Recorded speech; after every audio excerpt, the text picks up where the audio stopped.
Good morning. I'm Peggy Gregerson of the Author Selection Committee. It is a delight and an honor to introduce Fiona McFarlane, author of The Sun Walks Down. It's 1883. Krakatoa has erupted, producing strange and spectacular sunsets all over the world. But in a small town in the Australian outback, the sunset portends only tragedy. A 6-year-old boy named Denny has disappeared in a dust storm. The settlers, never at ease in this remote and dangerous land, find their worst fear that an innocent white child be lost has come true. In a novel that is epic and yet intimate, McFarlane peels her characters down to their souls. We see their petty desires, moral imperfections, racism, and reaction both to the calamity of colonization and the grandeur of the landscape. The Aboriginal trackers, who know the land much better than the colonizers, are often ignored. Meanwhile, Denny wanders further and further afield. Anne Patchett said, "The Sun Walks Down is the book I'm always longing to find." Brilliant, fresh, and compulsively readable. A thrilling success, the Wall Street Journal said, naming The Sun Walks Down a top 10 book of 2023. It was named a Best Book of 2023 by Kirkus and the Chicago Public Library. McFarlane's story collection, The High Places, won the International Dylan Thomas Award. McFarlane was born in Sydney, Australia. She teaches at UC Berkeley. Please welcome the phenomenal Fiona McFarlane.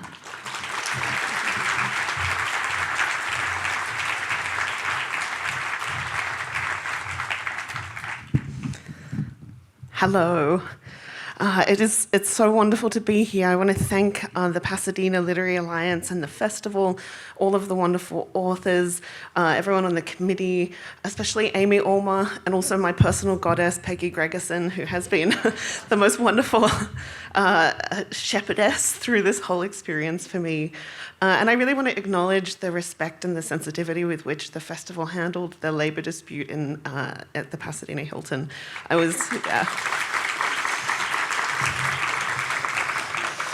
I was already incredibly honored to be invited as a guest to this festival, but I feel doubly honored to be part of a community that was so respectful about that. So thank you, and thank you for inviting me to come and talk about my journey as a writer and how I came to write The Sun Walks Down. When my students at Berkeley ask me about my journey as a writer, they want to hear the fancy version, in which I have a PhD and an MFA and an agent and stories in the New Yorker and 3 books, etc. And in that version, I seem to have made a lot of very sensible decisions that have paid off handsomely. I sound like someone who absolutely knew what she was doing, which I can assure you is not the case. The version that my students are less excited to hear about, because they're impatient and passionate, just as I was at their age, is much closer to the real story. The real story of my journey as a writer is one of slow, private decades of being alone in a room with my brain. It's an inefficient, frustrating, thrilling journey of reading and thinking and noticing and loving and being bewildered and being afraid. It's difficult to describe that process or to describe that journey because in many ways it is mysterious even to me. And a lot of it is quite boring. It involves a lot of fussing around with commas, for example. The wonderful Susan Sontag defined a writer as someone who loves words, agonizes over sentences, and pays attention to the world. And I love that definition. I recognize myself in it. I recognize the writers and the books that I admire. And I think that my journey as a writer is going to, I hope, fingers crossed, continue involving, dedicating myself as much as is possible to loving words, agonizing over sentences, and paying attention to the world. And that's what has made and makes and will continue to make me a writer. But Sontag quotes aside, I have in some way always thought of myself as a writer, if being a writer is to be someone who tells stories. And I wrote my first novel as a 6-year-old in Sydney, and people often don't believe me when I say this, so I brought it with me to show you.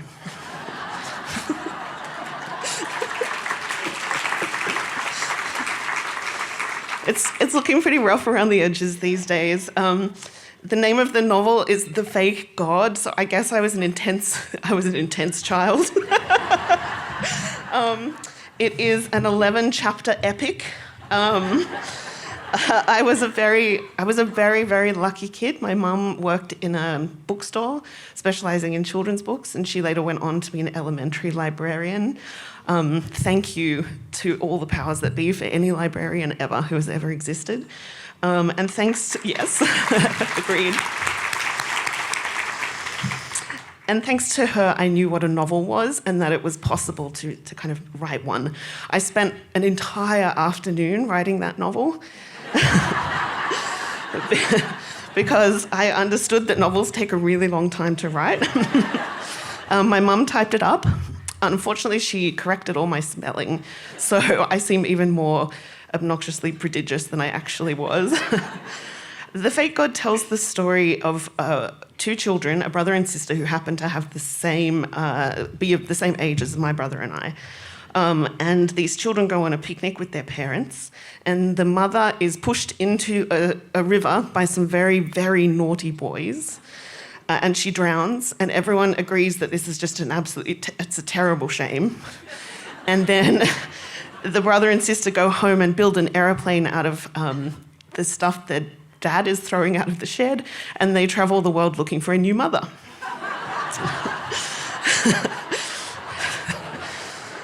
My own very loved and wonderful mother has never quite forgiven me for this matricide. But I understood how fairy tales worked. A child had to lose someone, to lose one or both of their parents to get the story going. Imagine your 6-year-old daughter writes a novel in which you die on the second page and you still type it up for her. Mothers are incredible. Librarian mothers, even better. It was 29 years, though, till I published my second novel, or really my first novel. That one was called The Night Guest, and in between, I studied and travelled and worked, and all that time I was writing and reading. As a high school student, I wrote epic fantasy tales, and I wrote faux 18th century ballads until I discovered secondhand bookshops and modernism and Virginia Woolf, just to bring Mrs. Dalloway up again. As an undergraduate at Sydney Uni, I wrote poems and I wrote short stories. I discovered post-colonialism and magic realism. I discovered the sentences of Vladimir Nabokov and the great Australian novelists of the 20th century. And I'm going to say their names because I want you all to read them. Patrick White, Christina Stead, and Shirley Hazard. I gave up on writing poems as an undergraduate because there was a small obstacle. I was terrible at writing poems. But I stuck with stories, and during and after my undergraduate degree, I abandoned the writing of 3 absurdly ambitious novels. I moved to England. I wrote a PhD thesis on nostalgia in contemporary American fiction, which was a sort of remarkable decision to make because I didn't know anything about American fiction. I'd never been to the United States. I had only recently met my first American. But I knew a lot about nostalgia because I was homesick for Sydney, and nostalgia has continued to be something that I'm very, very proficient in. I'm capable of being homesick for the past, the present, and the future all at once. And I think that's probably true of most fiction writers. I think all narrative is about the passing of time. So we're nostalgic people in all kinds of fierce ways, as well as sometimes sentimental. But looking back, I think I also wrote about nostalgia because while I was swimming in all the critical theory and critical writing and critical reading of being an English student, I needed to hold on to the fact that literature produces emotion, that it's something that we feel as much as or more than something we know or something we can dissect. So the process of getting a PhD revealed to me that I didn't want to be an English professor. And I suppose the fact that I now teach in the English department at Berkeley is, but I teach fiction writing, I don't teach English. It taught me that I wanted to write literature rather than write about literature. Some people can do both, and I'm not one of those people. Once I graduated, I worked consciously to dismantle the vocabulary with which I'd been taught to talk about and read books. Because it felt really alien to the way that, in my experience, books were written. And I've returned to some of that language since. I've figured out the parts of it that are useful to me and the parts that aren't. But that's another story. And so instead of applying for academic jobs, I applied for writing residencies. And I went to Massachusetts to spend 6 months in a magnificent place called the Fine Arts Work Center in Provincetown. I knew absolutely nobody. I continued to think of myself as some kind of expert in Americanism and behave as if that were the case, and it certainly wasn't. I had some trouble getting a visa. When I arrived at the airport in Boston, I was drawn aside by immigration officials who didn't believe me that it took 6 months, as much as 6 months, to write a novel. That was in 2006, and it took me another 7 years to actually publish my first novel, The Night Guest, which is also interested in colonial and post-colonial tigers.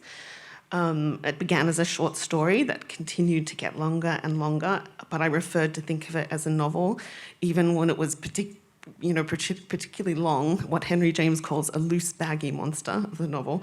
I insisted on calling it the long thing. That's all I would do. And that was partly because I hoped that by approaching it with stealth and cunning, that I might surprise myself into actually finishing the book. And I think that writers are often full of superstitions of this kind, which I think is perfectly fine as long as they're productive. I wrote The Night Guest and my first collection of short stories, The High Places, at roughly the same time. I like to work on 2 different projects at once. I get to work on one project and then cheat on it with the other, and it's quite enjoyable. And those books came out in 2013 and 2016, respectively. And alongside writing and publishing them, I moved to Texas.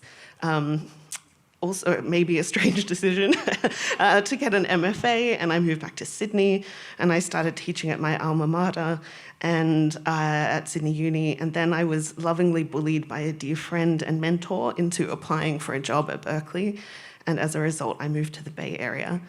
The friend who lovingly bullied me into the life I now live actually made me leave breakfast to go and apply for the job. We had met at a cafe, and I think of her as another one of the mothers of my journey as a writer. She's a generation ahead of me. Her name is Michelle de Kretzer, another brilliant Australian writer I'd love you all to read. The move to Berkeley was interesting. I mean, the distance between Australia and California didn't seem so enormous, especially compared to other places I'd lived overseas, because it's only one flight. It's a 15-hour flight, but it's still only one flight. And I thought I can visit often. I planned to do that because I was deep into writing this historical novel set in the Australian outback in the 1880s, and there was lots of research I still wanted to do and places I wanted to visit. But I arrived in California just in time for the pandemic. So for 18 months, I couldn't leave the US, or my green card application would have collapsed, and Australia had closed its borders. So home felt impossibly far away, and I was terrified that my novel was going to vanish along with it, because it's about such a very, very specific landscape. And what I found instead was that writing and finishing the novel, which became The Sun Walks Down, was it was really a way of crossing that impossible distance, of keeping me tethered to home. So I lived in Berkeley and in 2020 and 2021, but I spent most of my time when I wasn't teaching online in 1883 in a beautiful remote part of South Australia called the Flinders Ranges. And I just want to tell you a little bit about the Flinders Ranges because this is really where the book began. I'm sure you all have had experiences with place where you arrive and something feels as if you recognize it and it challenges you and there's something you have to do or interact with about it. And that's how I felt when I first visited the Flinders in 2014. It's a stony desert region, it's sparsely populated, it's very remote. It's a little larger than Rhode Island, but about 15,000 people live there. It's an extraordinary landscape of red dirt and broad plains and deep river gorges and mountains so old that they've collapsed in on themselves. And in fact, the way in which the mountains of the Flinders have collapsed means that this is the only place in the world that you can clearly see 350 million years of clear, continuous geological history on Earth. And the reason I want to mention this, to give you a sense of the region's deep time, well, first of all, because we often tend to think of Australia as being young, and then also because there's a book that I encountered as a child and that I saw in a lot of homes, that I visited. It was called The Land That Waited. And the premise of this book was that Australia was empty, that it was unpopulated and uncultivated, and that it was patiently waiting for British settlement for 350 million years.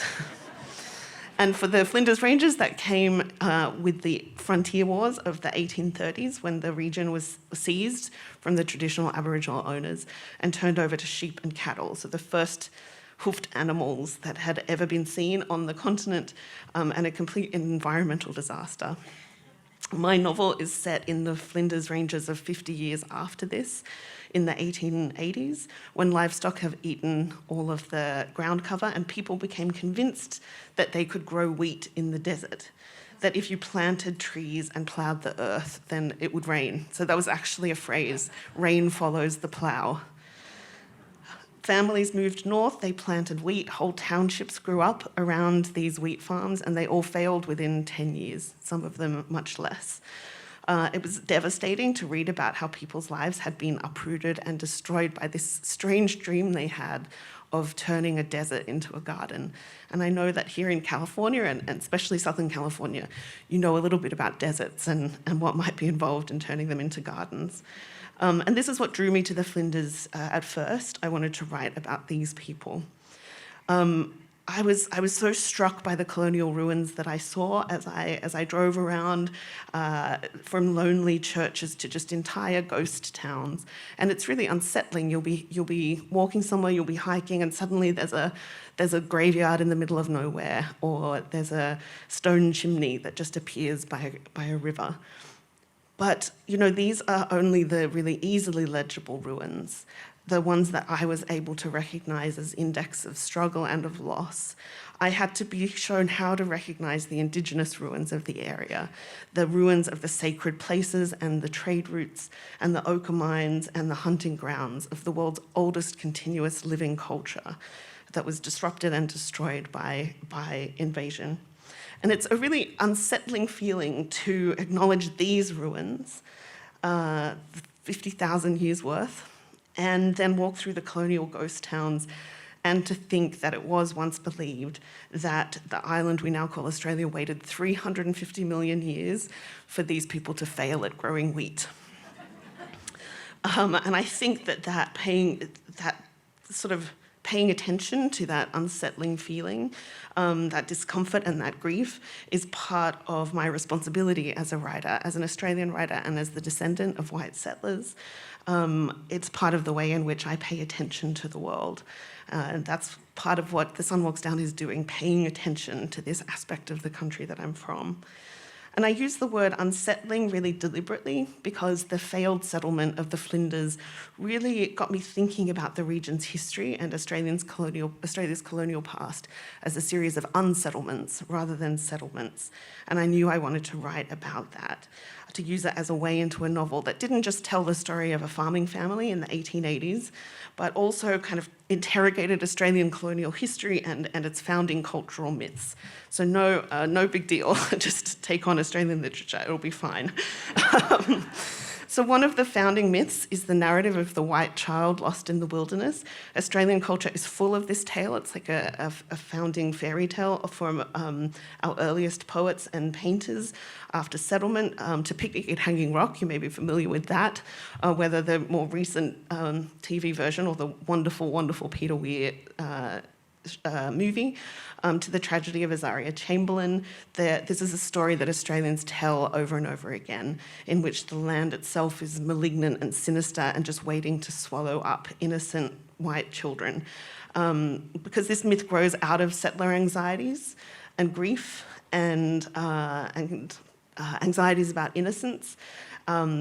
And also around the unspoken fact that the land was never actually empty and is now haunted by something that's just unbearably painful.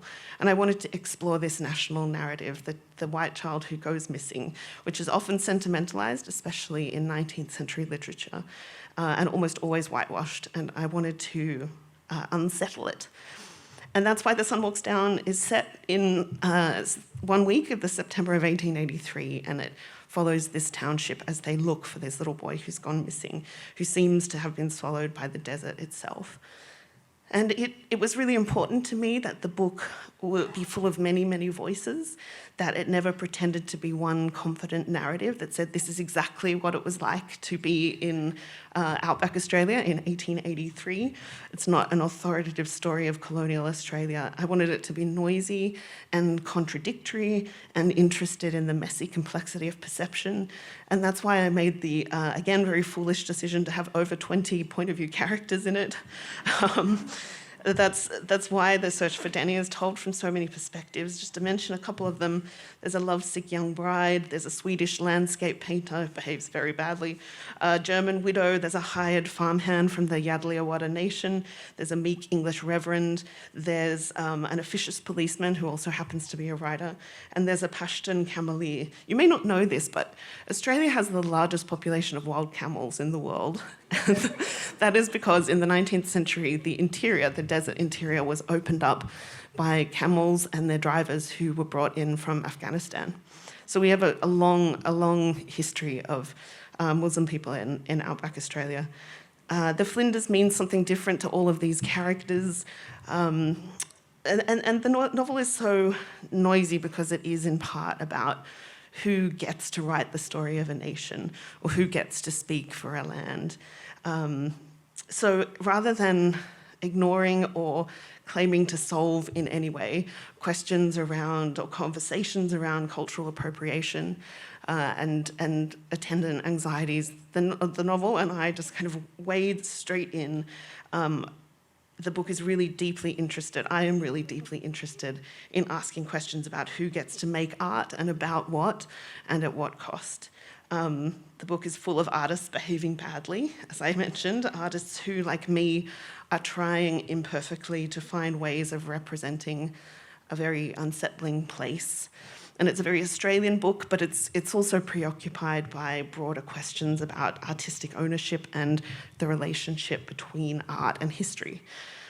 So for 18 months, I was literally alone in a room with my brain during the lockdowns, but I had all of this to keep me company, all of these people to keep me company. And there was a sense, too, that I had the company of all of you, all the people who might one day read the book and pay attention to its world. So I want to thank you for being here, for celebrating women writers, for celebrating the fact that books exist, for celebrating the fact that we get to pay attention to our world, which often breaks our heart. Thank you so much for having me here today. Thank you, Fiona. As a comma queen, I really appreciated what you said about the commas. You've answered a lot of these questions, so I'm going to kind of reinterpret them. The many voices in the novel, I just personally love them, and the different perspectives. How did you find your way into these voices, and do you have a favorite? My favorite is Sissy, who is a teenage girl who my mother insists is me, but she's not quite.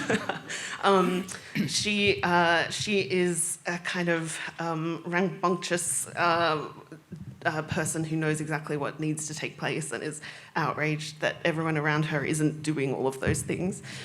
So she was the most fun to write. I think in terms of getting into the characters, it was just about remembering that, you know, a novel is about people and their hearts and the conflicts within them. And so I thought as much as I could about what these different people cared about, how they saw the world and how they interacted with it, and how that might come out in the way they interact with one another. Okay. You touched on this a little bit, but so given today's controversies about cultural appropriation, did you have any concerns about being a white woman and writing from an Aboriginal viewpoint? I did, and there's a lot that I could say about this, and a lot of ways in which that is precisely what the book is about.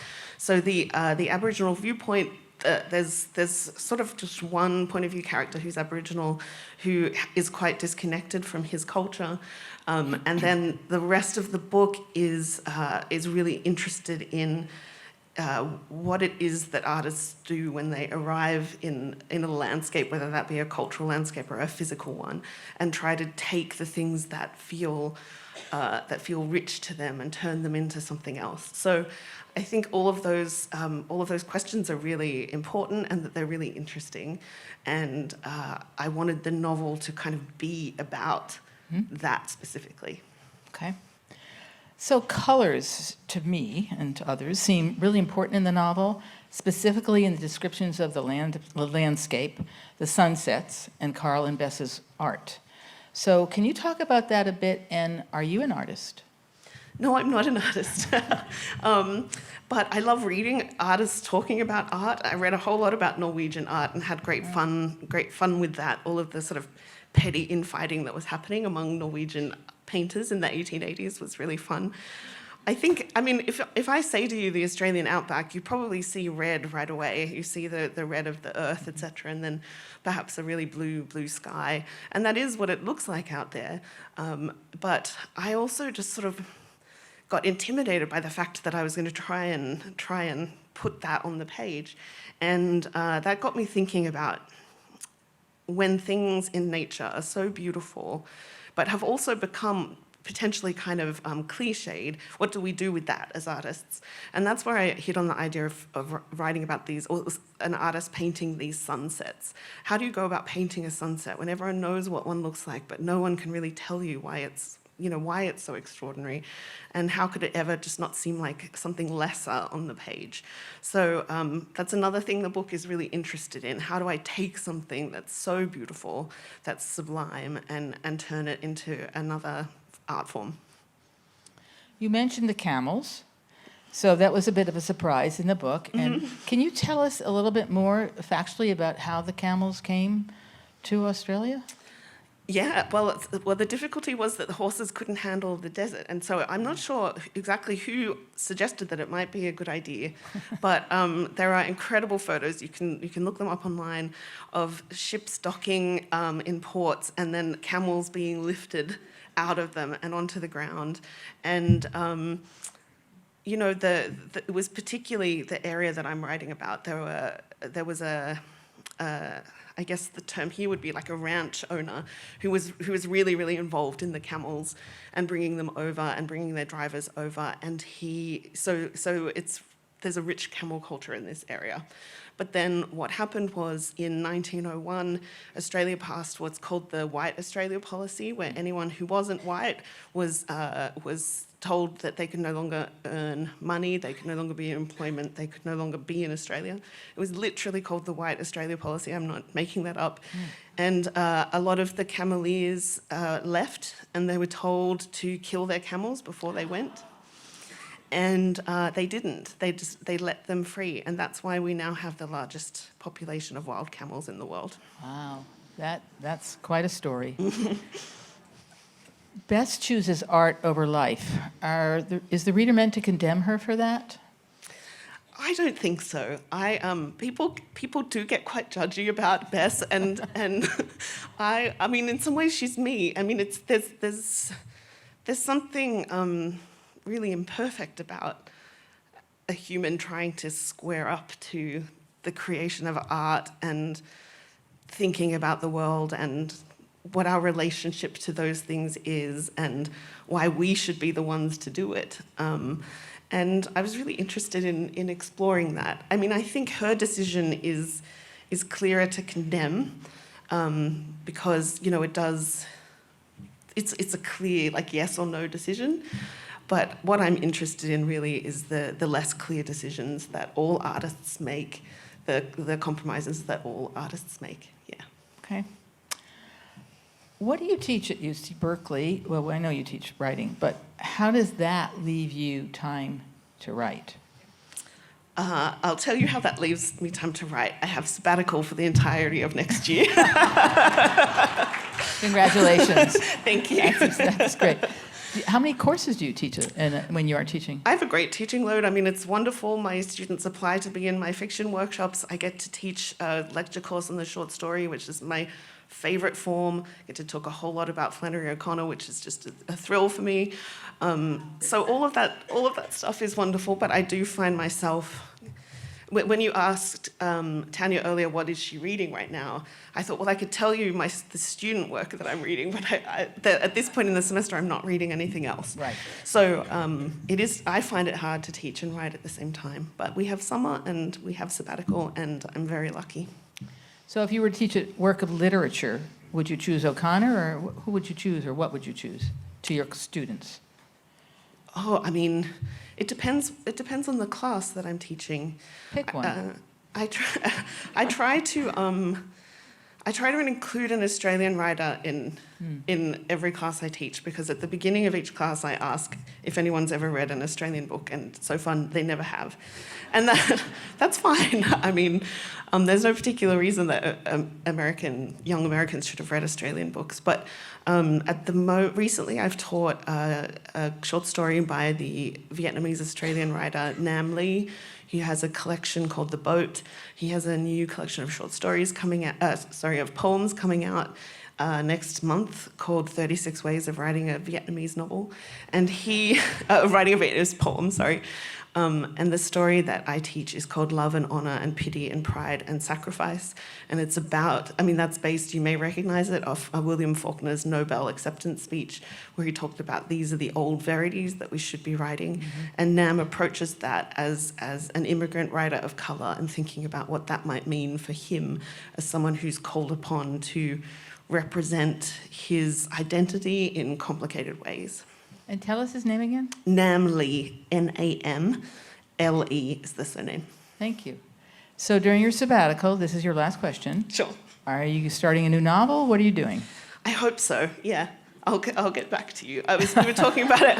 We were talking about this earlier. I have another book coming out in August, so I'm just finished. It's a collection of short stories, and so I'm finishing up the copy edits and things on that. And then it's a blank slate, and my plan is just to read as much as possible and see what happens. Great. Thank you so much. Thank you.